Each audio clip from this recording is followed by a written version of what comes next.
meminta kematian. Seberapapun putus asanya hidup, jangan sampai kita meminta kematian dalam keadaan tidak sadarkan diri. Yang artinya, karena tidak sanggup lagi hidup di atas dunia, kita meminta kematian. Itu adalah salah satu hal yang dibenci Allah Subhanahu wa taala. Karena memang ada hadis Rasulullah yang mengatakan memang orang yang meminta kematian di saat Allah memberi dia ujian, itu adalah suatu hal yang tidak Allah sukai. Misalnya begini, ada seseorang yang sedang sakit keras, yang mana sudah berobat ke sana kemari, obatnya nggak ditemukan, sakitnya nggak selesai-selesai, nggak sembuh. Lalu dia minta kematian, ya Allah, matiin aja aku saat ini. Nah, karena kalau misalnya minta kematian karena marah kepada Allah itu adalah suatu hal yang tidak Allah sukai. Atau misal ada orang yang kehidupannya sangat-sangat fakir, yang makan aja susah, mungkin sampai berbulan-bulan gak makan, lalu minta kematian. Itu juga tidak Allah sukai. Sebab Allah itu sudah merancang kehidupan kita. Kita serahkan aja kepada Allah, yang penting kita tawakal. Tapi kita boleh meminta kematian di saat yang pertama keimanan kita terancam. Misalnya, karena kita nggak sanggup lagi yang namanya menahan kepedihan, sakit, tidak sanggup lagi hidup miskin. Terus kita merayu kepada Allah, kalau misalnya, ya Allah, kalau misalnya ini baik untuk hamba, ya udah kamu kasih aja gitu. Kalau misalnya sakit ini memang berujung kematian, ya Allah, ya udah aku menerima ya Allah. Nah, itu adalah suatu hal yang boleh aja karena memang Allah yang menentukan. Tapi kalau misalnya kayak, ya Allah matiin aja aku, bunuh aja aku nih, gitu-gitu. Atau karena kelaparan aku ini ya Allah, matiin aku ini. Itu tuh yang nggak boleh sama Allah. Tapi kalau misalnya kayak, ya Allah hari ini aku nggak makan, apakah hidup dan matiku akan aku serahkan kepadamu. Kalau misalnya aku nggak makan ya memang wafat, ya udah itu adalah keputusanmu ya Allah. Nah itu juga nggak masalah karena itu adalah tetap sesuatu hal yang Allah sukai karena menyerahkan sesuatu hal kepada Allah. Kalau misal ada, yang pertama kan tadi boleh minta kematian kalau iman terancam. Misal ada musuh yang mana dia itu kafir, yang akan membuat iman kita goyah. Ya udah kita minta kematian kepada Allah, ya Allah, tolong wafatkan hamba sekarang karena hamba nggak sanggup lagi disiksa oleh orang ini, yang mana nanti akan berujung ke kufuran. Nah, itu juga sangat dianjurkan untuk berdoa. Yang kedua, ketika kita berada di dalam lindungan orang-orang yang soleh, yang artinya misalnya kita lagi berada di Mekah, di Madinah, di Masjidil Aqsa, atau sekitaran para ulama, itu juga kita boleh meminta kematian, disebabkan kita akan bergandengan di dekat dia, karena kita akan uh, tetanggaan dengan mereka. Nah, itu adalah hal yang boleh. Misalnya kita lagi di Mekah, karena tanah suci, atau lagi di Madinah, kita juga boleh minta kewafatan seperti itu.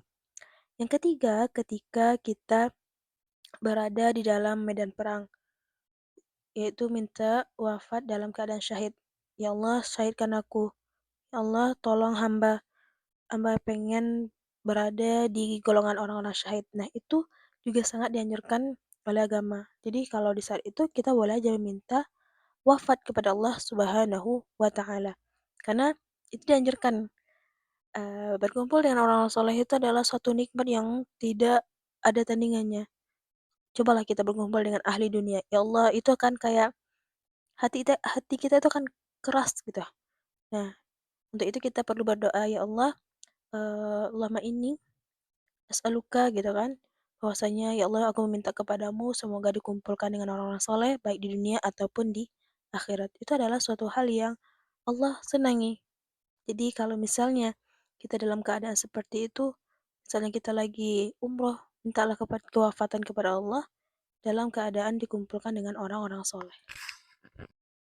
Dan yang terakhir yaitu yang keempat, kita juga boleh meminta kematian kepada Allah di saat kita memang rindu kepada Allah atau kepada Rasulullah karena sangat kerinduan, yang mana nggak sanggup lagi kalau misalnya berlama-lama untuk berjumpa dengan Allah. Nah, itu juga boleh kita berdoa karena banyak ulama yang meminta kewafatan kematian kepada Allah karena dia tuh nggak sanggup lagi menahan rindu untuk bertemu dengan Allah Subhanahu wa taala atau bertemu dengan baginda Rasulullah dan para aulia lain.